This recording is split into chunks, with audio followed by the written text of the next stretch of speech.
Isang buhay ang nawala dahil sa kalaswaan mo, Marco. Habang nagpapakasarap siya sa kama ng iba, dugo ang nag-aagaw buhay sa mismong operating table ko, ang kanyang kabit. Iligtas mo ang anak natin, Thea, kahit anong mangyari, utos niya sa telepono. Ngunit nag-flatline ang monitor. Tapos na ang pagiging martir ko. Handa na ba silang tikman ang bagsik ng isang misis na walang ititira, kundi ang katotohanan? Isang buhay ang nawala dahil sa kalaswaan mo, Marco. Habang nagpapakasarap siya sa kama ng iba, dugo ang nag-aagaw buhay sa mismong operating table ko, ang kanyang kabit. Iligtas mo ang anak natin, Thea, kahit anong mangyari, utos niya sa telepono. Ngunit nag-flatline ang monitor. Tapos na ang pagiging martir ko. Handa na ba silang tikman ang bagsik ng isang misis na walang ititira, kundi ang katotohanan? Kayanin mo, babe.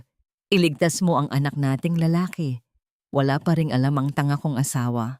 Binasa ng nurse ang mensaheng lumabas sa nagilaw na screen ng cellphone na nahulog mula sa bag ng pasyente.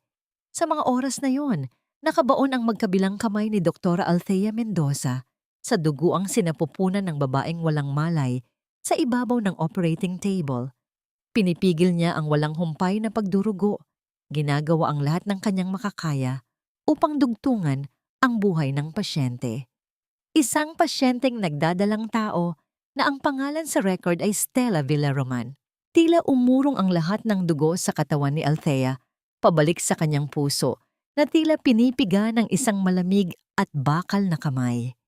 Ang ritmo ng makina na nagbabantay sa tibok ng puso ng pasyente ay naging isang nakakabinging alingaw-ngaw sa loob ng malamig na silid. Ang pangalan ng nagpadala ng mensahe ay nakapaskil ng malinaw sa screen. Hubby Marco, ang kanyang Marco. Ang lalaking hinagkan siya sa noo kaninang umaga at nangakong uuwi ng maaga para ipagdiwang ang ika-10 taon ng kanilang kasal.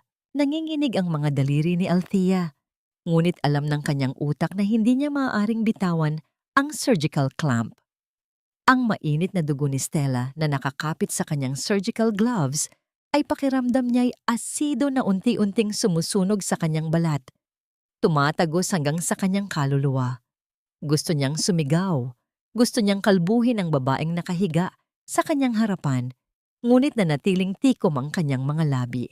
Nilunok niya ang mga pira-pirasong bubog ng kanyang nadurog na pagkatao, kasabay ng isang malalim at nanginginig na buntong hininga. Ginawa niya ang trabaho niya bilang isang manggagamot. Namatay ang bata. Sa sinapupunan, huli na ang lahat para sa sanggol.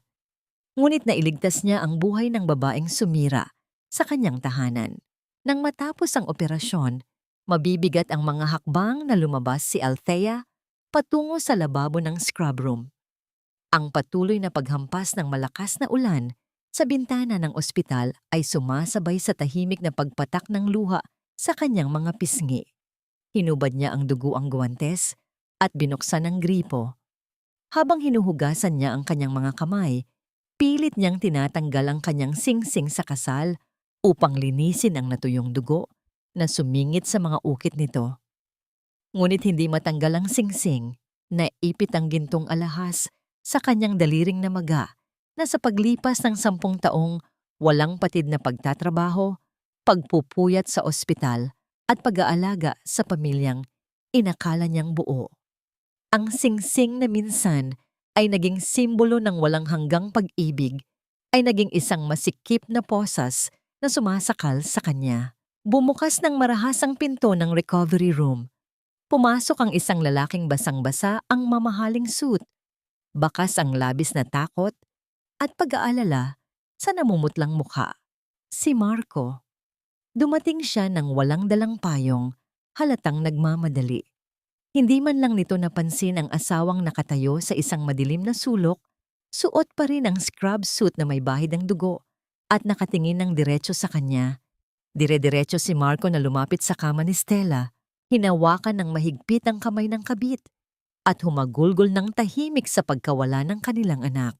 Habang pinapanood ni Althea ang asawang labis na iniiyakan ng ibang babae, isang mapait at nanlalamig na katanungan ang umalingaw-ngaw sa kanyang isipan. Paano mo bubuuin ang isang tahanan kung ang mismong haligi nito ang siyang unang gumuho at dumagan sa'yo? Dahan-dahang nag-angat ng paningin si Marco mula sa pagkakahawak sa kamay ng kanyang kabit.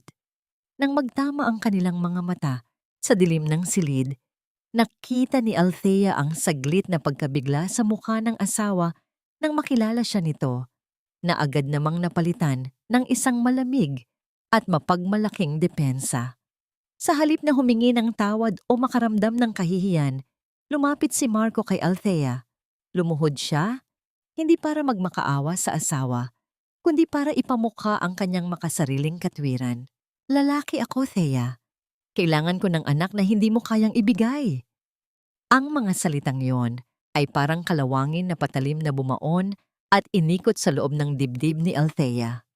Ang kanyang pagkabaog, na matagal na nilang iniyakan at ipinagdasal, ay ginamit ngayon bilang sandata upang bigyang katwiran ang isang kasalanan.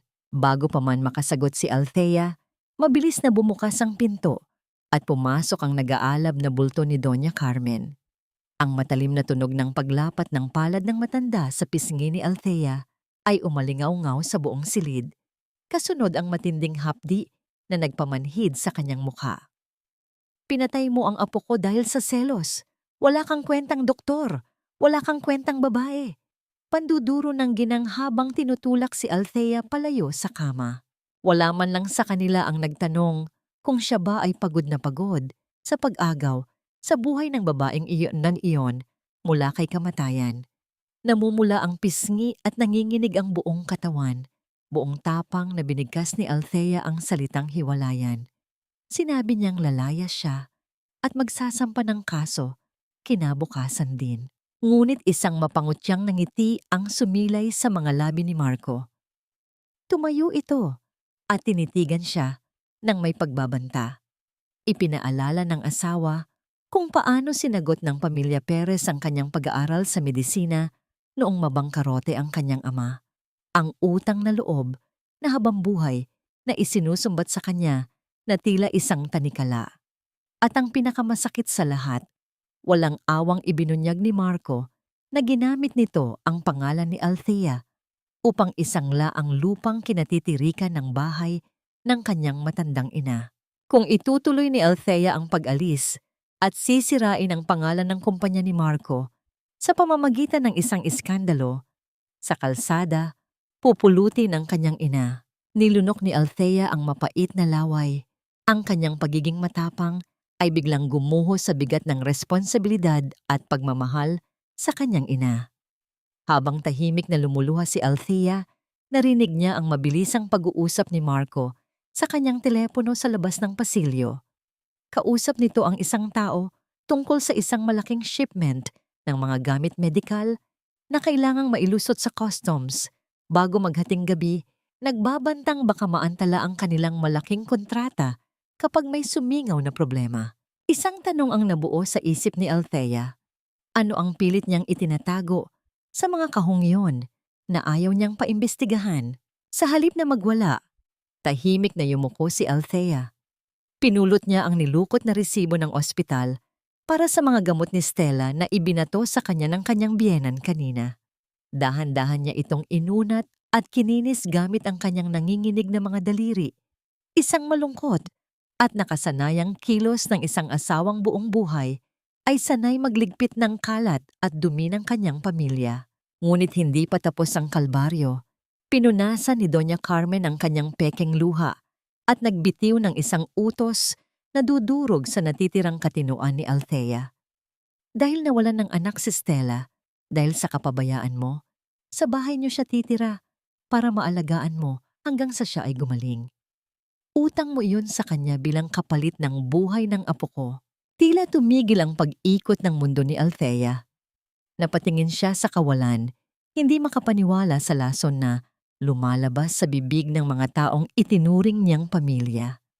Ang marahas na pagkaladkad sa isang malaking pulang maleta sa pasilyo ng ospital, na pag-aari ng kabit ng kanyang asawa, ang tanging ingay na naghudyat ng pagbubukas ng pinto ng sarili niyang impyerno. Tila naging isang malamig na ospital ang sariling sala ni Althea Nang tuluyang sakupin ito ni Stella, ang amoy ng matapang na pabango ng babae ay humalo sa hangin. Nilalamon ang pamilyar na halimuyak ng tahanang masinop na inalagaan ni Althea sa loob ng 1 dekada. Pagkauwi niya galing sa nakakapagod na duty sa ospital, ang unang bumungad sa kanyang paningin ay ang kabit ng kanyang asawa, komportableng nakasandal sa mga unan ng kanyang sofa. At ang mas nakakapanindig balahibo, kaswal na humihigop ng mainit na kape, si Stella gamit ang paboritong asul na porselanang tasa ni Althea, ang tasang regalo pa ng kanyang yumaong ama. Kinagat ni Althea ang ibabang labi, hanggang sa malasahan niya ang sariling dugo, pinipigilang magsalita. Nagtuloy siya sa hapagkainan kung saan naghihintay ang pinakamalupit na parusa ng araw na yon. Sa kabisera ay nakaupo si Doña Carmen, umaaktong reyna ng tahanan. Walang atubiling kinuha ng matanda ang pinakamalaki at pinakamalaman na bahagi ng isdang inihaw at maingat itong inilagay sa pinggan ni Stella. Matapos iyon, pinukol niya ng nag-aapoy na tingin ang manugang na nakatayo lang sa gilid. Sinumbat ni Doña Carmen na walang lasa ang lutong ulam na inihanda ni Althea bago ito pumasok sa trabaho. Sabay parinig na ang babaeng walang kakayahang magbigay ng sarap sa pagkain ay siguradong walang kakayahang magbigay ng ligaya sa kama. Kaya hindi raw nakapagtatakang humanap ng iba ang kanyang anak. Tahimik na umupo si Althea. Tumingin siya kay Marco, naghahanap ng kahit konting pagtatanggol. Ngunit sa halip na sawayin ng ina, hinawakan pa ng lalaki ang balikat ni Stella. Ginamit ni Marco ang kanyang paboritong sandata, ang pagiging kalmado at mapagkunwari, habang sinasabi kay Althea na intindihin na lamang ang sitwasyon dahil nagluluksa pa ang kanyang kabit. Hiniling nitong maging mas malawak ang pangunawa ni Althea na tila ba ang pambabastos sa kanyang sariling pamamahay ay isang maliit na pabor lamang na dapat niyang ibigay. Hindi na kinaya ng sikmura ni Althea ang lason na isinusubo sa kanya. Mabilis siyang tumayo at nagkulong sa banyo. Pagpasok niya, agad niyang binuksan ng buong lakas ang gripo sa lababo. Ang malakas na agos ng tubig ang tanging naging panangga niya upang hindi marinig sa labas ang kanyang paghagulgol. Kumuha siya ng isang maliit na tuwalya at kinagat ito ng mariin. Hinahayaang umagos ang maiinit na luha, kasabay ng pagkadurog ng kanyang puso. Ito ang pinakamasakit na uri ng pag-iyak. Ang pag-iyak na walang tinig, dahil bawal siyang magreklamo sa sarili niyang bahay. Nang matuyo ang kanyang mga luha, inayos niya ang kanyang sarili at lumabas.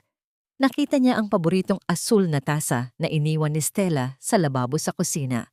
Walang pag-aalinlangan. Kinuha ito ni Althea at dahan-dahang binitawan sa loob ng basurahan. Matapos iyon, kumuha siya ng matapang na sabon at hinugasan ang kanyang mga kamay ng paulit-ulit. Kuskos ng kuskos hanggang sa mamula at hapdi ang kanyang balat, na tila sinusubukang hugasan ang dumi ng pagtataksil na kumalat na sa buong kabahayan. Bago siya tuluyang bumalik sa kanyang silid, napadaan siya sa siwang ng pinto ng sala. Nakita niya si Stella na nagmamadaling may kinukuhang maliit na bote mula sa ilalim ng kanyang pulang maleta. Lihim itong kumuha ng isang kapsula at mabilis na nilunok ng walang tubig. Panay ang linga sa paligid na tila takot mahuli. Kumunot ang noo ni Althea bilang isang doktor. Hindi iyon ang bitaminang inireseta niya para sa paggaling ng matris nito. Ano ang sikretong itinatago ng babaeng ito?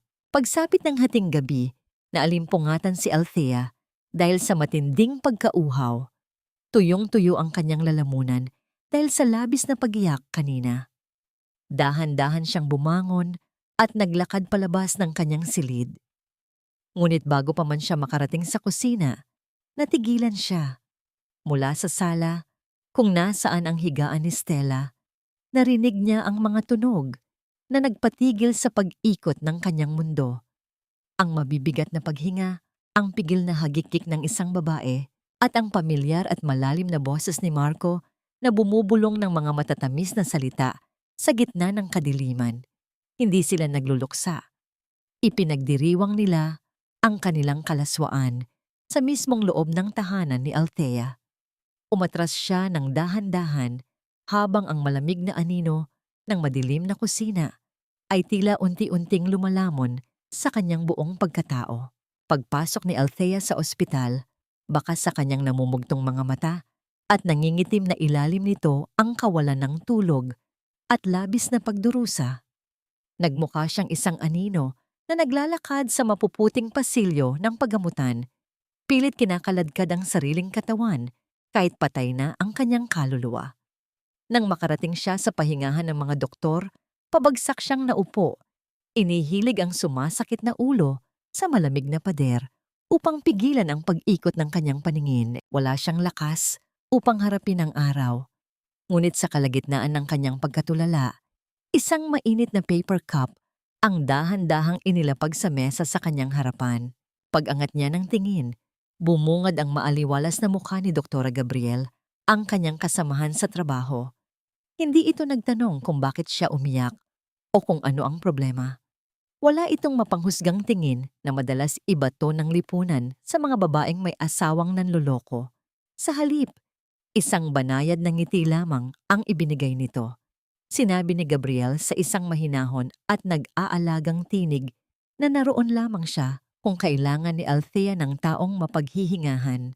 Binalot ni Althea ang kanyang malalamig at nanginginig na mga daliri sa mainit na baso ng chamomile tea. Ipinikit niya ang kanyang mga mata habang ang init ng inumin ay unti-unting gumagapang mula sa kanyang mga palad patungo sa kanyang nanghihinang dibdib.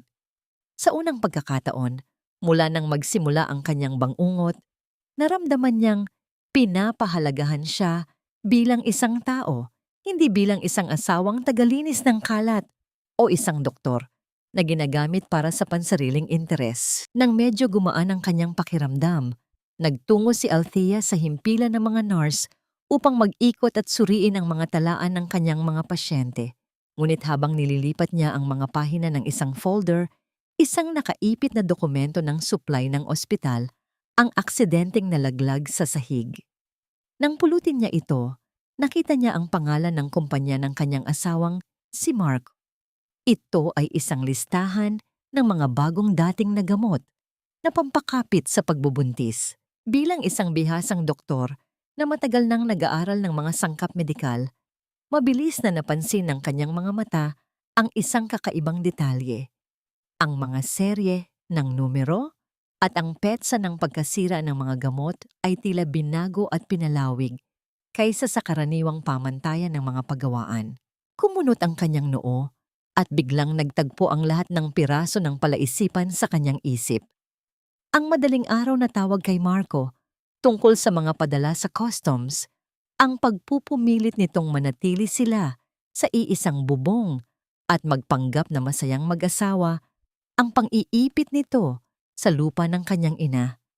Hindi lang siya basta pinagtatakpan ni Marco dahil sa hiya o upang iwasan ng tsismis. Ginagamit ng lalaki ang malinis niyang reputasyon bilang isang iginagalang na doktor upang madaling manalo sa mga bidding at maipuslit ang mga palpak at nag-expire ng mga gamot sa ospital at sa iba pang mga klinika. Ang asawa niya ay hindi lamang isang sinungaling sa kama, kundi isang halimaw na walang awang naglalaro sa buhay ng mga inosenteng pasyente alang-alang sa pera. Isang matinding apoy ng paninindigan ang nagliyab sa puso ni Althea. Hindi na ito tungkol lang sa kanyang wasak na pamilya. Tungkol na ito sa kanyang sinumpaang tungkulin bilang isang manggagamot. Nagpasya siyang kailangan niyang makahanap ng matibay na ebidensya upang sirain ang mga plano ni Marco. Habang palihim siyang naghahanap pa ng ibang dokumento, nahagip ng kanyang paningin si Gabriel sa kabilang dako ng silid. Napansin niyang kanina pa ito, lihim na nagsusuri ng kaparehong ulat ng kumpanya ni Marco. Kinukumpara ito sa lumang talaan ng ospital. Isang katanungan ang nabuo sa isip ni Althea. Bakit napakalaki ng interes ni Gabriel sa mga transaksyon ng asawa niya? Anong nakaraan o lihim na motibo ang nag-uudyok sa kasamahan niyang doktor upang tutukan ang kumpanya ng mga Perez. Nang matiyak niyang walang nakatingin, palihim na pumasok si Althea sa silid ng mga pangunahing computer ng ospital na naglalaman ng mga sensitibong kontrata. Mabilis niyang idinikit ang kanyang flash drive upang kopyahin ang buong kasunduan ng ospital at ng kumpanya ni Marco. Ang linya sa screen na nagpapakita ng paglipat ng mga dokumento ay tila napakabagal na umusad, sabay sa malakas na pagtambol ng kanyang dibdib dahil sa matinding kaba. Malapit nang matapos ang pagkopya, konti na lang. Ngunit bago pa man niya mahugot ang kanyang flash drive, isang mabigat at malapad na kamay ang biglang dumagan sa kanyang balikat mula sa likuran. Paglingon niya, bumungad ang seryoso at madilim na mukha ng direktor ng ospital, ang matalik na kaibigan at kumpadre ni Marco sa negosyo. Ang patuloy na pag-apuhap ng liwanag mula sa screen ng computer ang tanging sumasalamin sa takot na bumalot sa kanyang mga mata. Huwag kang makialam sa hindi mo negosyo, Althea. Isipin mo ang iyong pangalan at ang reputasyon ng iyong asawa bago mo ituloy ang katangahang ito. Malamig at puno ng babala ang boses ni Direktor Santos habang nakatayo sa likuran ni Althea. Ang kamay nito ay nananatiling mabigat sa kanyang balikat, tila isang babala na anumang pagkakamali ay may katumbas na kapahamakan. Sa mga sandaling iyon, ang tanging naririnig ni Althea ay ang sariling mabilis na pagtibok ng puso na tila gustong kumawala sa kanyang dibdib. Hawak niya ang katotohanan na magliligtas sa libu-libong tao, ngunit ang taong dapat sanang nangangalaga sa ospital ang siyang unang nagtatakip sa lason. Nararamdaman ni Althea ang pangangatog ng kanyang mga daliri habang dahan-dahan niyang hinuhugot ang flash drive mula sa computer. Ang malamig na pawis ay gumagapang sa kanyang likuran at ang kanyang lalamunan ay tuyong-tuyo, hindi makagawa ng kahit anong tunog upang ipagtanggol ang sarili.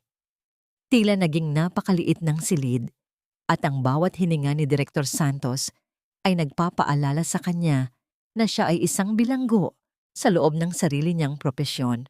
Bago pa man makapagsalita muli ang direktor, nabulabog ang katahimikan ng pasilyo dahil sa matitinding sigaw para sa tulong. Isang emerhensya. Isang buntis na babae, si Manang Rosa, ang isinugod sa ospital na basang-basa ng sariling dugo at hindi na halos makahinga. Ang asawa nito, na may marurumi at magagaspang na kamay mula sa pagsasaka, ay umiiyak at nagmamakaawa sa bawat nurse na madaanan. Mabilis na kumilos si Althea, tila nakalimutan ang banta ng direktor. Kasama si Gabriel, sinalubong nila ang pasyente. Ngunit nang suriin ni Althea ang daladalang bote ng gamot ni Manang Rosa, tila tumigil ang pagdaloy ng dugo sa kanyang mga ugat. Ito ang gamot mula sa kumpanya ni Marco, ang pekeng gamot na may binagong petsa ng pagkasira. Dahil sa kagustuhang makatipid, ang lokal na klinika sa kanilang probinsya ay bumili ng mas murang supply mula sa kumpanya ni Marco at ngayon ay isang inosenteng ina ang nagbabayad ng presyo. Sa loob ng operating room, ang tanging maririnig ay ang paulit-ulit at mabilis na tunog ng monitor na nagbabantay sa buhay ni Manang Rosa. Pawis na pawis si Althea habang pilit na isinasalba ang buhay ng mag-ina. Ang bawat patak ng dugo sa sahig ay nagpapaalala sa kanya ng mukha ni Marco at ng kanyang mapang-aping ngiti na ilabas ang sanggol, isang maliit at nanghihinang sanggol na kailangang ilagay sa incubator. Ngunit si Manang Rosa ay hindi na nagising. Nahulog ito sa isang malalim na koma at ang tanging nagpapanatili sa kanya sa mundong ito ay ang mga makinang nakakabit sa kanyang katawan. Lumabas si Althea sa operating room na hapong-hapo. Ang kanyang mga mata ay puno ng luha ng galit at pighati.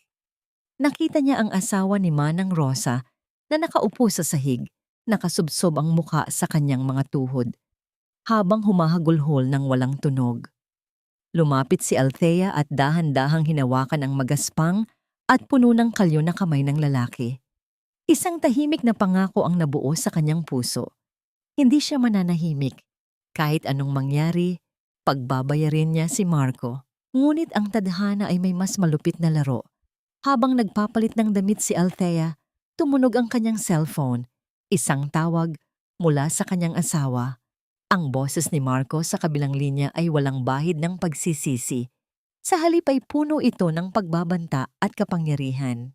Pirmahan mo na ang clearance paper ng mga gamot bukas, Thea. Alam kong nasa iyo ang dokumento. Gawin mo ito ng maayos dahil kundi ngayong gabi rin ay mamamaalam ang nanay mo sa bahay niya. Isang tawag ko lang, sa kalsada na matutulog ang matanda. Napahawak si Althea sa gilid ng mesa upang hindi mabuwal. Ang kanyang sariling hininga ay naging isang mabigat na pasanin sa kanyang dibdib. Habang ang anino ng gabi ay bumabalot sa silid, naiwan si Althea na nakatitig sa kawalan. May hawak na pluma sa isang kamay at ang kaligtasan ng kanyang ina sa kabila. Ano ang pipiliin niya? Ang buhay ng mga inosenteng pasyente o ang tanging bahay na kinalakhan ng kanyang mahal na ina? Umakyat si Althea sa pinakamataas na bahagi ng ospital, ang rooftop na tanging saksi sa kanyang mga lihim na pagtangis. Ang malakas na buhos ng ulan ay humahampas sa kanyang balat, ngunit tila hindi niya maramdaman ang lamig. Mas matindi ang ginaw na nanunuot sa kanyang mga buto dahil sa banta ni Marco. Nakatayo siya sa gilid ng semento, nakatingin sa malayo kung saan naghahalo ang dilim ng langit at ang malungkot na ilaw ng syudad. Ang bawat patak ng tubig na dumadaloy sa kanyang muka ay humahalo sa kanyang mga luha, na tila ba ang langit mismo ay nakikidalamhati sa kanyang kawalan ng pag-asa. Sa gitna ng kanyang pag-iisa, naramdaman ni Althea ang paghinto ng ulan sa kanyang ulunan. Nang mag-angat siya ng paningin, nakita niya ang isang malaking itim na payong na nakasilong sa kanya. Nakatayo sa kanyang tabi si Gabriel. Ang mukha ay bakas ng matinding pag-aalala, ngunit nananatiling kalmado. Hindi ito nagsalita ng ilang minuto, hinayaan lamang ang katahimikan na balutin silang dalawa habang ang tunog ng ulan na tumatama sa payong ang tanging naririnig sa paligid. Ang mga sugat, hindi gagaling kung tatakpan lang, Althea. Kailangan itong linisin kahit masakit. Ang boses ni Gabriel ay parang isang mainit na kumot sa gitna ng bagyo. Dahan-dahang hinubad ng doktor ang kanyang suot na jacket at isinakay ito sa nanginginig na mga balikat ni Althea. Ang init na nagmumula sa tela na may kasamang banayad na bango ng lalaki ay nagpabagsak sa huling pader ng katatagan ni Althea. Napasandal siya sa dibdib ni Gabriel, hinahayaan ang sarili na pansamantalang huminto sa pakikipaglaban. Sa gitna ng kadiliman, ibinunyag ni Gabriel ang dahilan ng kanyang lihim na galit sa kumpanya ni Marco. 5 taon na ang nakalilipas, ang kanyang nakababatang kapatid na babae ay pumanaw dahil sa isang depektibong kagamitan sa ospital na ipinamahagi ng mga Perez.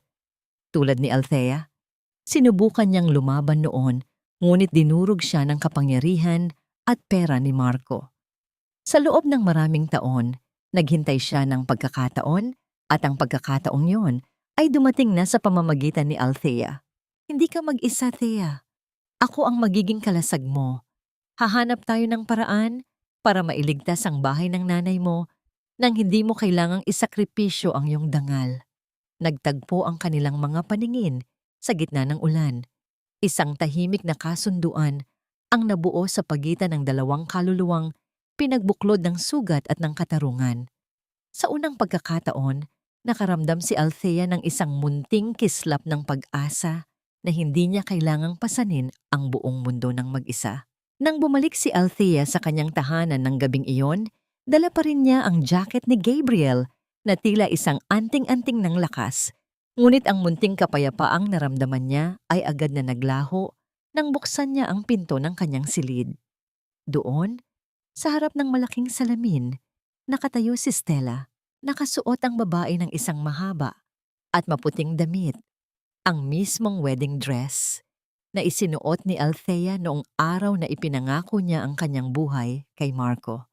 Nakita ni Althea ang mapanuyang ngiti sa mukha ni Stella habang hinahaplos nito ang mamahaling tela ng damit. Tila ba sinasabing handa na nitong tuluyang palitan si Althea sa bawat sulok ng buhay na ito. Ang imahe ng kanyang nakaraan na suot-suot ng babaeng sumira sa kanyang kasalukuyan ang naging huling mitya ng kanyang pagtitimpi. Huminga ng malalim si Althea, pinipigilan ang bawat hibla ng kanyang galit na sumabog habang pinagmamasdan ang kawalang hiyaan ni Stella sa harap ng salamin. Sa halip na sumigaw, dahan-dahan siyang lumapit at hinawakan ang balikat ng babae. Ang kanyang boses ay naging malumanay. Isang mapanlinlang na kakahuyan na nagtatago ng isang matalim na bitag. Sinabi niya kay Stella na bagay rito ang damit, na tila ba tinanggap na niya ang kanyang pagkatalo. Ang biglang paglambot ni Althea ay nagdulot ng kalituhan sa mukha ni Stella, na agad namang napalitan ng isang mapagmataas na tagumpay. Pagpasok ni Marco sa silid, nakita niya ang asawang tila sumuko na sa tadhana. Yumuko si Althea at sinabing handa na siyang pirmahan ang lahat ng dokumentong kailangan ni Marco para sa mga gamot, at gagawin niya ang lahat ng utos nito para lamang huwag galawin ang bahay ng kanyang ina. Ang pagpapakumbabang ito ni Althea ay lalong nagpalaki sa ulo ni Marco at Doña Carmen. Akala nila ay tuluyan na nilang napaamo ang doktora sa pamamagitan ng takot at utang na loob. Sa hapagkainan ng gabing iyon, naging mas lalong mapangapi si Stella. Hindi na lamang ang posisyon ni Althea bilang asawa ang gusto niyang kunin, kundi maging ang pinaghirapang ipon nito. Hayagan niyang hiningi na ilipat sa kanyang pangalan ang isang malaking halaga mula sa personal na bank account ni Althea na gagamitin daw niya para sa kanyang mahabang pagpapagaling. Sa gitna ng kanilang usapan, nagkunwaring umiyak si Althea. Itinakip ang mga kamay sa muka upang hindi nila makita ang kawalan ng luha sa kanyang mga mata. Sa ilalim ng lamesa, palihim niyang idinikit ang isang maliit na recording device sa galing kay Gabriel. Isang kagamitang kasing liit lamang ng butones, ngunit sapat na upang mai-record ang bawat maruming plano ng mga Perez. Upang maging mas kapani-paniwala ang kanyang pag-arte, lihim na kinurot ni Althea ang sariling hita sa ilalim ng lamesa. Ang hapdi ng kanyang balat ay nagdulot ng tunay na pamumuo ng luha sa kanyang mga mata, na siyang nakapagpaniwala kay Doña Carmen na tuluyan na ngang nadurog ang espiritu ng kanyang manugang. Ang bawat sulyap ng matanda na puno ng pangungutya ay tinanggap ni Althea nang may nakayukong ulo, habang sa loob niya ay isa-isa na niyang binibilang ang mga araw bago ang kanilang pagbagsak. Nang sumapit ang hating gabi at matiyak na mahimbing na ang tulog ng lahat, sa labis na pagdiriwang sa kanilang tagumpay, dahan-dahang bumangon si Althea. Hubad ang kanyang mga paa upang hindi lumikha ng anumang tunog sa sahig na gawa sa kahoy, tinahak niya ang daan patungo sa opisina ni Marco. Ang bawat tibok ng kanyang puso ay tila isang malakas na tambol na nagbababala ng panganib sa gitna ng katahimikan ng gabi. Dahan-dahan niyang nilapitan ang malaking bakal na ketsat ni Marco. Sinubukan niya ang bawat mahalagang petsa sa kanilang buhay, ang kanilang anibersaryo, ang kaarawan ni Marco, maging ang petsa ng pagkamatay ng kanyang ama. Ngunit hindi bumukas ang pinto ng bakal. Sa isang iglap ng pagkakataon, naisip niya ang petsang nakita niya sa mensahe ni Stella sa ospital, ang araw kung kailan nalaman ni Marco na buntis ang kanyang kabit. Gamit ang nanginginig na mga daliri, inikot niya ang mga numero. Ang isang mahina at tuyong tunog ng pagpihit ng mekanismo sa loob ng bakal ang naghudyat na bukas na ang lihim ni Marco. Hinalungkat ni Althea ang mga dokumento sa loob hanggang sa mahanap niya ang titulo ng lupa ng kanyang ina. Nais na sana niyang umalis, ngunit isang itim na folder ang nakakuha ng kanyang atensyon. Nang buksan niya ito, tila tumigil ang kanyang paghinga. Ito ay isang kontrata ng life insurance para sa kanyang buhay na nagkakahalaga ng milyon-milyong piso. Ngunit ang mas nakakapanghilakbot ay ang petsa, kung kailan ito ginawa. Isang buwan bago ang aksidenteng muntik ng ikamatay ni Althea sa kalsada noong nakaraang taon. Ang tanging nakasulat na pangalan ng makikinabang sa kanyang kamatayan ay walang iba kundi si Marco. Hindi lang pala siya basta niloloko. Ang lalaking 10 taon niyang itinuring na mundo ay matagal na palang naghihintay na siya ay maging isang bangkay para lamang sa pera. Ang malamig na pakiramdam ng papel sa kanyang kamay ay naging simbolo ng isang kamatayan na hindi pa man nangyayari ay binalak na. Mabilis na tinahak ni Althea ang daan patungo sa tagpuan nila ni Gabriel, bitbit ang mga dokumentong tila ba mas mabigat pa sa tingga. Ang kanyang mga kamay ay nananatiling nanginginig habang nakaupo sa loob ng sasakyan ng doktor sa isang madilim at tahimik na sulok ng parke kung saan ang tanging liwanag ay nagmumula sa malalayong ilaw ng mga poste. Iniabot niya ang itim na folder kay Gabriel. Ang kanyang boses ay naging isang pabulong na puno ng takot at pagkamuhi.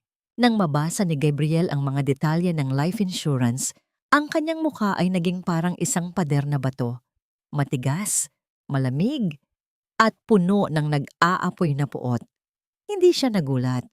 Sa halip, dahan-dahan niyang ibinaba ang folder at tumingin ng diretso sa mga mata ni Althea.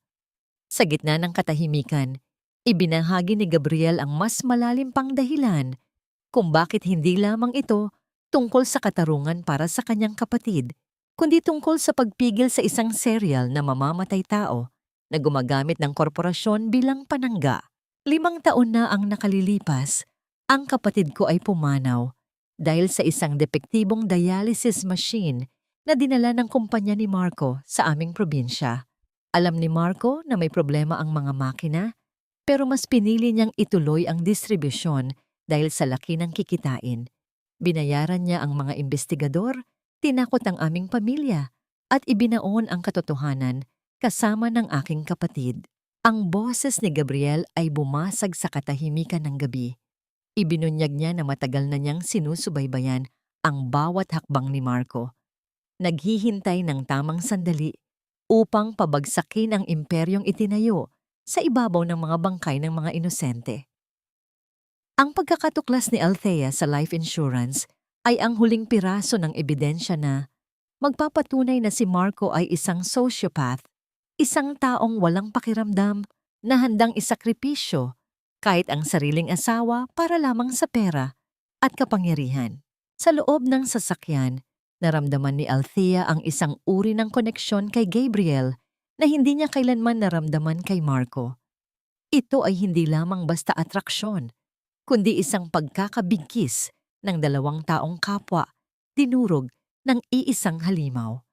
Hinawakan ni Gabriel ang kamay ni Althea na nakapatong sa kanyang kandungan. Ang init ng kanyang palad ay nagbigay ng panibagong lakas kay Althea, isang katiyakan na sa labanang ito mayroon siyang kakampi na handang sumalo sa kanya. Tayo ang tatapos sa kanila, Gab. Hindi ko hahayaang may mamatay pa dahil sa kasakiman niya mo. Ang matigas na deklara ni Althea habang ang kanyang mga luha ay unti-unting natutuyo, napapalitan ng isang malamig na determinasyon. Nagplano silang dalawa para sa darating na anibersaryo ng kumpanya.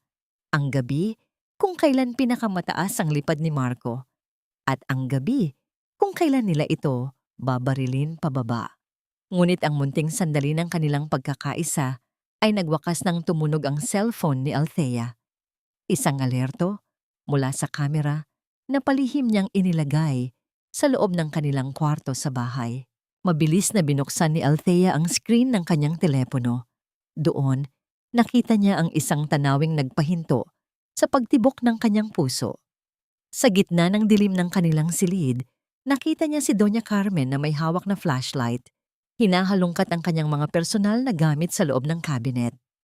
At sa isang iglap, nakita ng matanda ang maliit na kulay pilak na USB na naglalaman ng lahat ng ebidensyang kinopya ni Althea mula sa ospital.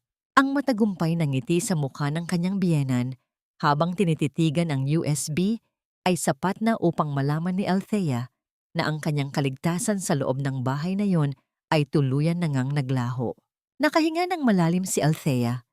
Pilit na pinapakalma ang mabilis na pagtambol ng kanyang dibdib habang mabilis na nagmamaneho pabalik sa bahay ng mga Perez.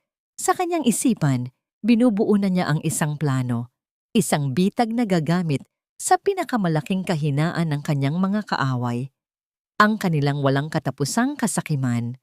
Hindi niya maaaring bawiin ang USB sa pamamagitan ng dahas, kailangan niyang hayaan silang malunod sa sarili nilang paghahangad. Pagpasok niya sa sala, bumungad sa kanya si Doña Carmen at Stella na tila mga buwitreng nag-aabang sa isang bangkay. Hawak ng matanda ang kulay pilak na USB. Ang mukha nito ay puno ng mapanghusgang tagumpay. Inaasahan nilang makikita ang takot sa mga mata ni Althea. Ngunit laking gulat nila ng isang malamig at misteryosong ngiti ang sumilay sa mga labi ng doktora. Dahan-dahang lumapit si Althea at naupo sa harap nila. Ang kanyang boses ay naging isang pabulong na tila nagbabahagi ng isang malaking sikreto.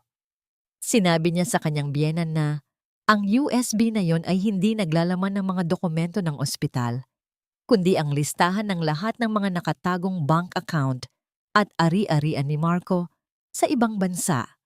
Mga yamang matagal na nitong itinatago, maging sa sarili nitong ina at kabit, upang magamit sa pagtakas kapag naging mainit na ang sitwasyon sa kumpanya. Tila nagningning ang mga mata ni Doña Carmen at Stella sa narinig. Ang tiwala nila kay Marco ay agad na natunaw, napalitan ng isang matinding hinala at pag-iimbot. Nagkatinginan ang dalawang babae at sa isang saglit ang kanilang alyansa laban kay Althea ay nabasag.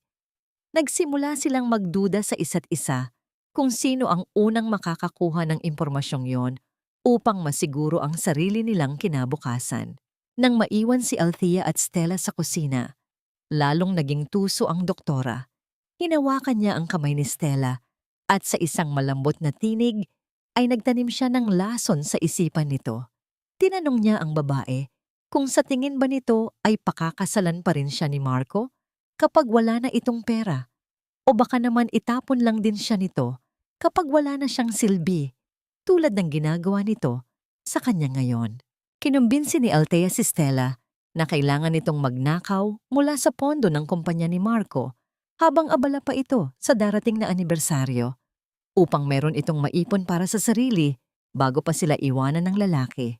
Ang laso ng pagdududa ay mabilis na kumalat. Kinabukasan, habang abala ang lahat, nakita ni Althea mula sa malayo si Stella na linlot na pumasok sa opisina ni Marcos sa bahay.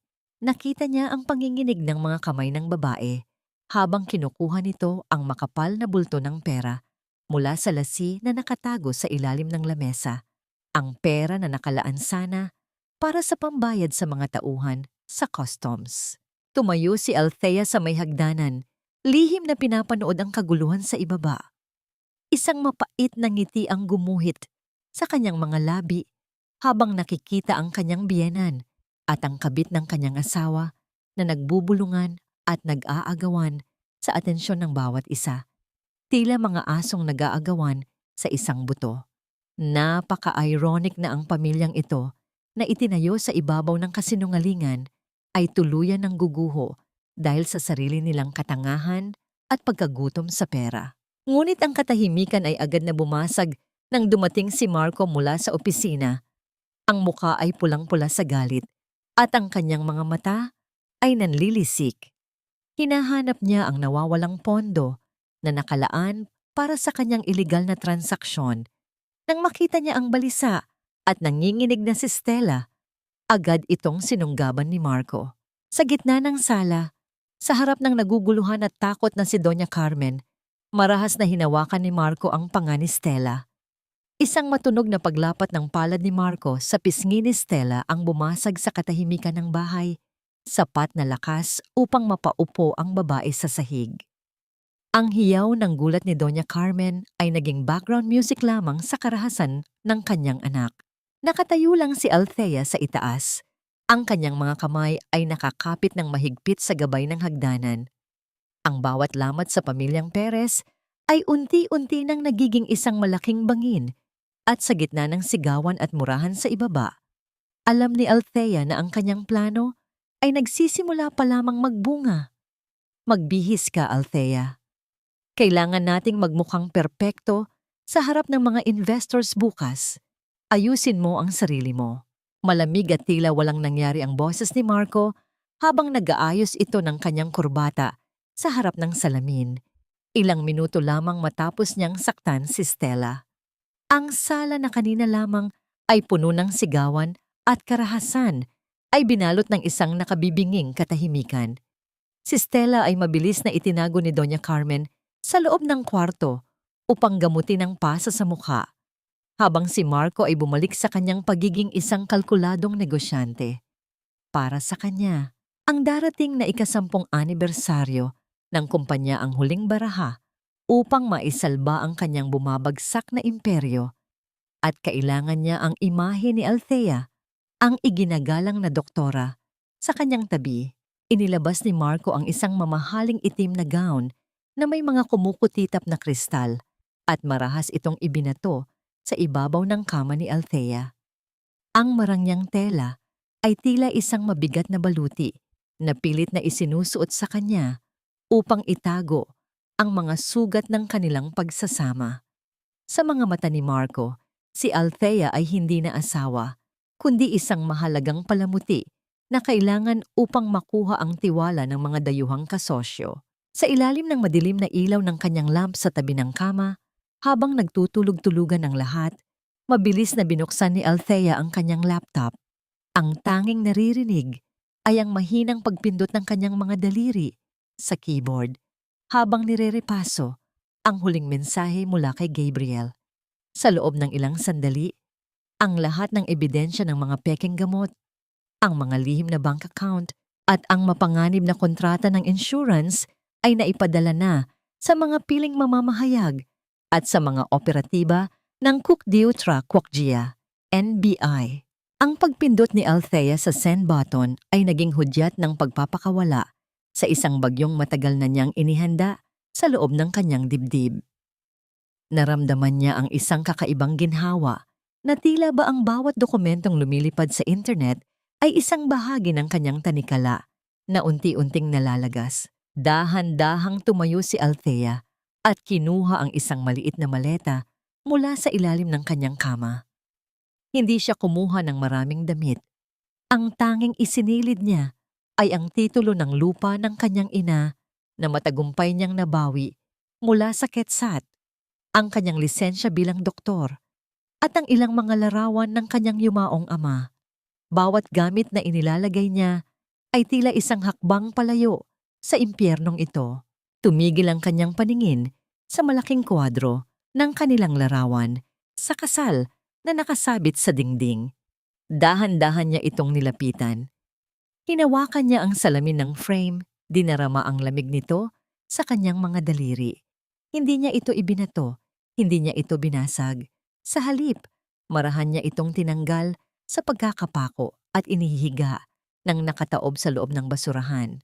Ang imahe ng 2 taong nakangiti at nangangako ng habambuhay na pag-ibig ay tuluyan ng nabaon sa ilalim ng mga dumi ng kanilang nakaraan.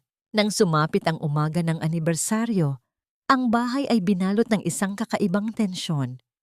Ang mga tauhan sa catering ay abala sa pag-aayos, ngunit ang pamilya Perez ay tila naglalakad sa ibabaw ng mga itlog. Si Marco ay panay ang tingin sa kanyang relo. Hinihintay ang pagdating ng kanyang mga bodyguard at ang kanyang huling bye Fatbio. Ngunit ang lahat ay nabulabog nang bumukas ang pinto ng silid ni Stella. Pumasok si Doña Carmen na may dalang tray ng pagkain, ngunit agad itong nabitawan ng matanda nang makitang wala sa loob ng kwarto ang babae. Ang bintana ay nakabukas at ang mga kurtina ay humahampas sa hangin.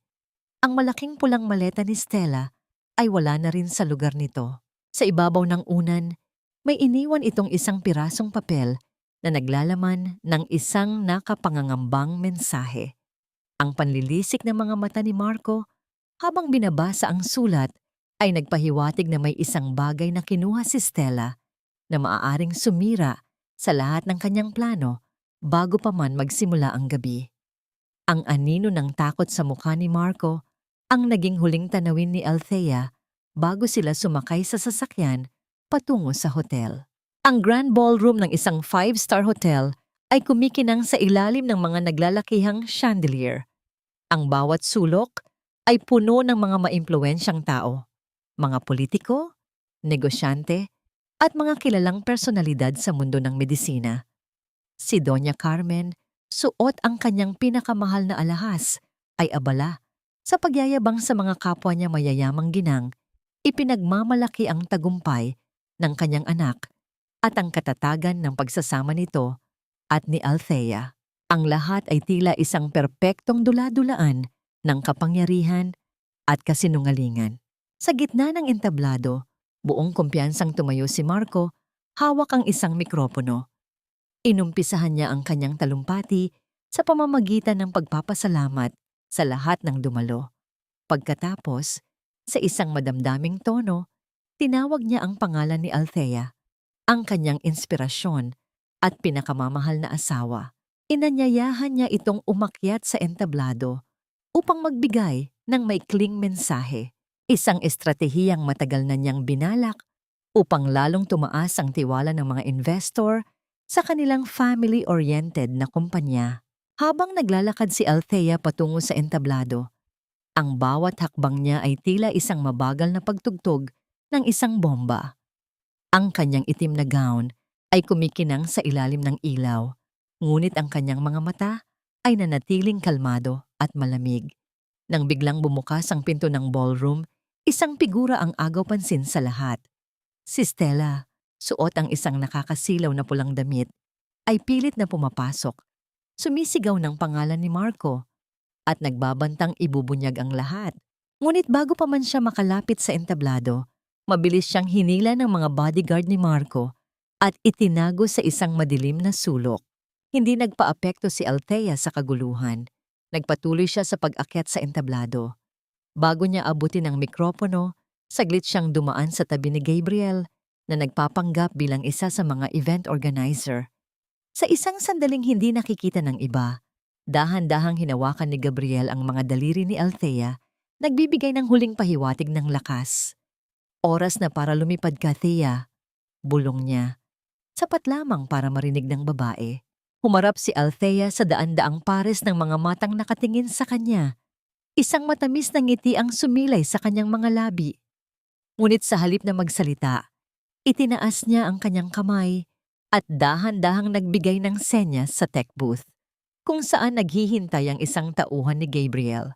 Sa isang iglap, namatay ang lahat ng ilaw sa entablado, maliban sa isang spotlight na nakatutok kay Althea at ang malaking LED screen sa kanyang likuran na dapat sana'y nagpapakita ng logo ng kumpanya ay naging itim. Kasabay ng pagkabigla ng lahat, isang boses ang umalingaw-ngaw sa buong ballroom. Isang boses na pamilyar sa lahat. Ang boses ni Marco, na malinaw na narinig mula sa isang recording na palihim na kinuha ni Althea. Iligtas mo ang anak nating lalaki. Wala pa ring alam ang tanga kong asawa. Ang katahimikan sa loob ng ballroom ay naging parang isang matalim na kutsilyo.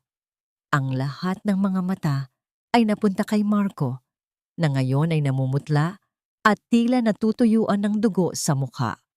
Ang kanyang mapagmataas na tindig ay unti-unting gumuho habang ang buong mundo niya ay nagsisimulang magkawatak-watak sa harap ng lahat ng taong gusto niyang pahangain.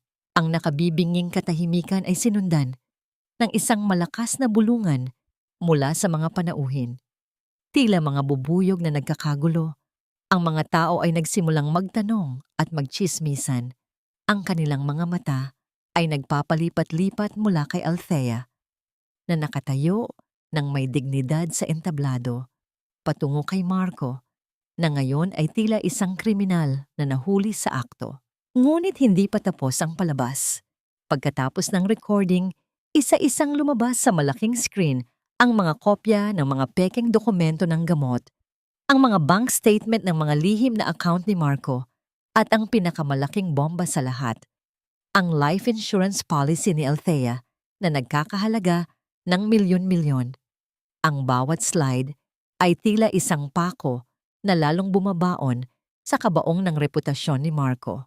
Tuluyan nang nawala sa sarili si Marco. Sumigaw ito ng sinungaling. At mabilis na tumakbo paakyat sa entablado, sinusubukang agawin ang mikropono mula kay Althea. Ngunit bago pa man niya mahawakan ng asawa, isang matatag na katawan ang humarang sa kanyang daraanan. Si Gabriel, na kanina pa nakabantay sa gilid, ay tumayo sa pagitan nilang dalawa, nagsisilbing isang buhay na pader na nagpoprotekta kay Althea. Sa ibaba, ang eksena ay lalong naging magulo. Si Doña Carmen, na kanina lamang ay nagmamalaki sa kanyang mga kaibigan, ay napahawak sa kanyang dibdib. Hindi niya kinaya ang matinding kahihiyan. Ang mga tingin ng pangungutya at tawa mula sa mga taong dati niyang ipinagmamalaki ay tila mga punyal na sumasaksak sa kanyang puso. Nawalan ng malay ang matanda at bumagsak sa sahig. Ngunit walang sino man sa kanyang mga kaibigan ang lumapit upang tulungan siya. Mula sa kabilang sulok, nakawala si Stella sa mga bodyguard. Sumugod din ito paakyat sa entablado, ngunit hindi para kay Althea, kundi para kay Marco. Sinampal niya ang lalaki at sumigaw, "Manloloko! Ginamit mo lang ako! Ibalik mo ang pera ko!" Ang dating magkasintahan ay nagsimulang magsabunutan at magsuntukan sa ibabaw ng entablado. Isang karumaldumal na tanawin na lalong nagpatunay sa lahat ng kasalanan na ibinunyag ni Althea. Sa gitna ng kaguluhan, bumukas ang mga pinto ng ballroom. Isang grupo ng mga nakaunipormeng ahente ng NBI ang mabilis na pumasok.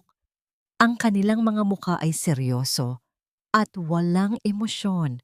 Lumapit ang pinuno ng grupo kay Marco, ipinakita ang isang warrant of arrest at sa isang malakas na boses na narinig ng lahat, binasa ang kanyang mga karapatan. Habang pinoposasan si Marco, ang kanyang mga mata ay puno ng nag-aapoy na galit na nakatutok lamang kay Althea. Dumaan siya sa tabi ng asawa at sa huling pagkakataon, sinubukan niyang gamitin ang kanyang lumang sandata. "Utang na loob mo ang buhay mo sa akin, Althea. Hindi ka magiging doktor kung hindi dahil sa akin." Ngunit ang babaeng kaharap niya ngayon ay hindi na ang dating babaeng kaya niyang kontrolin. Dahan-dahang hinubad ni Althea ang kanyang singsing sa kasal. Ang singsing na minsan ay sumakal sa kanya. Nang walang anumang pag-aalinlangan, ibinato niya ito at tumama ito ng malakas sa dibdib ni Marco. "Bayad na ako, Marco. Sukli mo na yan."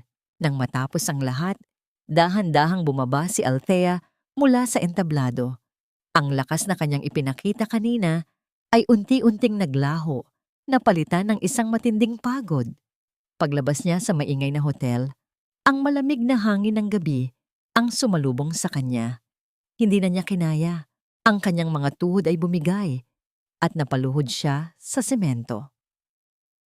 Ngunit bago pa man tuluyang bumagsak ang kanyang katawan, isang pares ng malalakas na braso ang sumalo sa kanya. Ang pamilyar na amoy ng chamomile at ang init ng katawan ni Gabriel ang huling naramdaman ni Althea bago siya tuluyang mawalan ng malay. Nagising si Althea sa pamilyar na amoy ng antiseptiko at sa banayad na tunog ng mga makina ng ospital. Ang una niyang nakita ay ang kisameng puti na agad na sinundan ng nag-aalalang mukha ng kanyang ina na mahimbing na natutulog sa isang silya sa tabi ng kanyang kama, hawak pa rin ang kanyang kamay. Sa kabilang banda, nakatayo si Gabriel, nakatingin sa labas ng bintana, ngunit halatang binabantayan ang bawat paghinga niya. Nang imulat ni Althea ang kanyang mga mata, isang luha ang muling pumatak mula sa kanyang ina. Humingi ito ng tawad, paulit-ulit, dahil sa kanyang pagkukulang at sa hindi niya pag-alam sa pinagdaanan ng sariling anak. Niyakap ni Althea ang kanyang ina ng mahigpit, isang yakap na puno ng pagpapatawad at pag-unawa na nagpapahiwatig na wala itong kasalanan. Sa mga sumunod na araw, habang unti-unting bumabalik ang lakas ni Althea, ang balita tungkol sa pagbagsak ng imperyo ni Marco ay naging laman ng bawat pahayagan at programa sa telebisyon. Si Marco ay nahatulan ng habambuhay na pagkabilanggo dahil sa pandaraya, pagbebenta ng mga pekeng gamot at tangkang pagpatay sa pamamagitan ng panloloko sa insurance. Ang kumpanya nila ay tuluyang nabangkarote. Si Stella bilang kasabwat ay nakulong din ng ilang taon. Ang pinakamasaklap na sinapit ay kay Doña Carmen. Matapos ang iskandalo, tinalikuran siya ng lahat ng kanyang mga kamag-anak at kaibigan dahil sa matinding kahihiyan. Nawala ang lahat ng kanilang yaman at napilitan siyang manirahan sa isang maliit at maruming paupahan sa isang lugar na malayo sa kinasanayan niyang karangyaan. Nang makalabas si Althea sa ospital, ang unang ginawa niya ay maghain ng isang mahabang leave of absence. Kailangan niyang lumayo. Kailangan niyang hanapin muli ang sarili na nawala sa loob ng 10 taong kasinungalingan. Nagpasya siyang bumalik sa kanilang maliit na probinsya sa tabi ng dagat, ang lugar kung saan siya lumaki at naging masaya. Si Gabriel, nang hindi nag-aatubili, ay nag-alok na ihatid siya. Ang biyahe patungo sa probinsya ay tahimik, ngunit puno ng hindi masambit na mga salita. Habang tinatahak nila ang mahabang kalsada na napapaligiran ng luntiang mga puno at bukirin, naramdaman ni Althea ang unti-unting paggaan ng bigat sa kanyang dibdib. Ang bawat kilometrong nilalakbay nila palayo sa syudad ay tila 1 kilometrong paglayo mula sa kanyang masakit na nakaraan. Nang marating nila ang dalampasigan, ang unang ginawa ni Althea ay hubarin ang kanyang sapatos at hayaang halikan ng malamig na tubig dagat ang kanyang mga paa. Tumayo siya roon, nakaharap sa malawak na karagatan at huminga ng napakalalim. Ang sariwang hangin na may halong amoy ng asin ay tila naglinis sa kanyang baga, sa kanyang isipan at sa kanyang puso. Sa unang pagkakataon sa loob ng napakatagal na panahon, naramdaman niya na malaya na siya. Pagsapit ng dapit hapon, habang ang araw ay dahan-dahang lumulubog at nagpipinta ng kulay kahel at lila sa kalangitan, nilapitan siya ni Gabriel. Hindi ito nagsalita ng mga matatamis na salita o mga pangakong puno ng kasinungalingan. Sa halip, may kinuha ito mula sa kanyang bulsa. Isang maliit at simpleng susi. May maliit na klinika dito sa baryo. Kailangan nila ng mahusay na doktor na mag-aalaga sa mga buntis. At ako, kailangan ko ng kasama. Inilagay ni Gabriel ang susi sa palad ni Althea. Hindi ito isang singsing na nangangako ng habambuhay, kundi isang susi na nag-aalok ng isang bagong simula.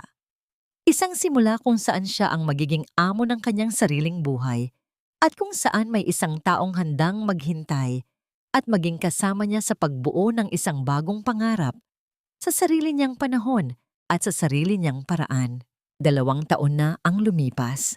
Ang dating malamig at marangyang bahay sa syudad ay napalitan ng isang maliit, ngunit maaliwalas na klinika sa tabi ng dagat. Dito, sa ilalim ng mainit na sikat ng araw at sa saliw ng mga alon, muling natagpuan ni Dr. Althea Mendoza ang kanyang sarili. Ang kanyang libreng paanakan para sa mga mahihirap na ina ay naging isang kanlungan ng pag-asa sa kanilang maliit na komunidad. Ang kanyang mga kamay, na minsan ay nabahira ng dugo ng pagtataksil, ay ngayon puno ng biyaya sa pagtulong sa pagsilang ng mga bagong buhay. Isang hapon, habang nag-aayos siya ng mga gamit, isang sulat ang dumating para sa kanya mula sa bilangguan. Sulat mula kay Marco. Binuksan niya ito at binasa ang mga salitang puno ng pagsisisi at paghingi ng tawad. Hindi na naramdaman ni Althea ang galit o ang sakit na dati ay halos pumatay sa kanya. Sa halip, isang malalim na awa ang kanyang naramdaman para sa isang taong tuluyang nilamon ng sarili nitong kasakiman. Hindi niya sinunog ang sulat. Dahan-dahan niya itong tiniklop at inilagay sa loob ng isang kahon kasama ng iba pang mga alaala ng nakaraan. Ang pinakamalaking pagpapatawad na ipinagkaloob niya ay hindi para kay Marco, kundi para sa kanyang sarili. Pagpapatawad sa kanyang sarili dahil sa pagpayag na tapakan ang kanyang pagkatao sa loob ng napakatagal na panahon. Sa pagtatapos ng araw, habang ang mga bata ay masayang naglalaro sa dalampasigan, isang bisikleta ang huminto sa harap ng klinika. Nakangiting bumaba si Gabriel. Dala ang isang bayong ng mga sariwang gulay at isda mula sa palengke. Ang kanilang samahan ay hindi nagsimula sa mga matatamis na pangako o nag-aapoy na pagnanasa. Nagsimula ito sa isang tahimik na pagkakaibigan, sa pag-aalaga at sa pagbibigay ng espasyo para sa paghilom. Naglakad silang dalawa sa dalampasigan habang ang papalubog na araw ay nagbibigay ng gintong kulay sa kanilang mga mukha. Walang malalaking salita ang binitiwan, tanging ang tahimik na paghawak ng kanilang mga kamay at ang mga ngiting puno ng pag-unawa. Dahan-dahang hinawi ni Gabriel ang ilang hibla ng buhok na tumatabing sa mukha ni Althea at marahang hinalikan siya sa noo. Ito ay isang halik na hindi nang aangkin, kundi nagpapahalaga. Isang halik na nagsasabing, "Ligtas ka sa akin." Nakatayo roon habang dinarama ang yakap ng hangin mula sa dagat. Tuluyan nang nahanap ni Althea ang kanyang kapayapaan. Natutunan niya ang pinakamahalagang aral sa buhay. Ang tunay na pamilya ay hindi nasusukat sa dugo o utang na loob, kundi sa respeto at tunay na pagmamahal. At ang isang babae, kahit ilang beses pang madurog, ay laging may kakayahang buuin muli ang kanyang sarili. Mas matatag, mas matalino, at higit sa lahat, mas malaya.